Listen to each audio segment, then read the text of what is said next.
জাতীয় পার্টিকে নিষিদ্ধ করে কেন? এখানে বিএনপি ছিল, জামায়াতে ইসলামী ছিল, মেনন ছিল, এখানে ইনু ছিল, কারা ছিল না এই দেশের? হোসেন মোহাম্মদ এরশাদ যখন জেলখানা মরে পড়েছিল, এক সপ্তাহ আগে হাসিনা সরকার তাকে মেরে ফেলছিল, তার মুখটা ফুলে গিয়েছিল। হাসিনা বলছে ডাক্তারকে, সিএমএসে, আমি না আসা পর্যন্ত মৃত্যু ঘোষণা করবেন না।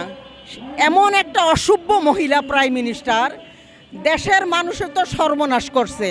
হোসেন মোহাম্মদ এরশাদের শেষ কইরা দিছে, সে না আসা পর্যন্ত একটা মরা মানুষের ঘোষণা করতে না করছে।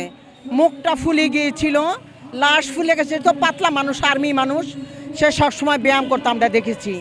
সেই মানুষটা ফুলে গেছে মুখটা, এটা বিশ্বের মানুষ দেখছে যখন উনি লাশটা নিয়ে আসলো।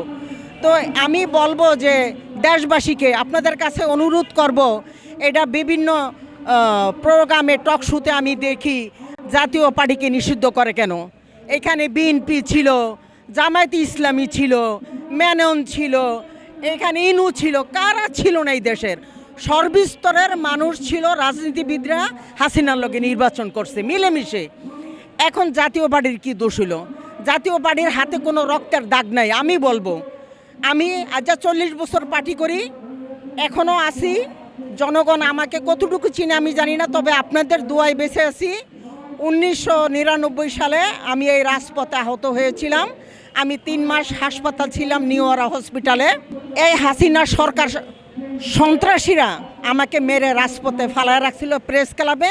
এখান থেকে সাংবাদিকরা আমাকে ঢাকা মেডিকেল নিয়ে গেছেন। তো হোসেন মোহাম্মদ এরশাদ এই দেশের জন্য কি করে নাই? আমি এই দেশের জনগণের কাছে, আপনাদের কাছে অনুরোধ করব, একটা প্রশ্ন করতে চাই, কি করেন এই দেশের মানুষের জন্য হোসেন মোহাম্মদ এরশাদ? আর জিএম কাদের কার কি ক্ষতি করছে আপনারা বলেন?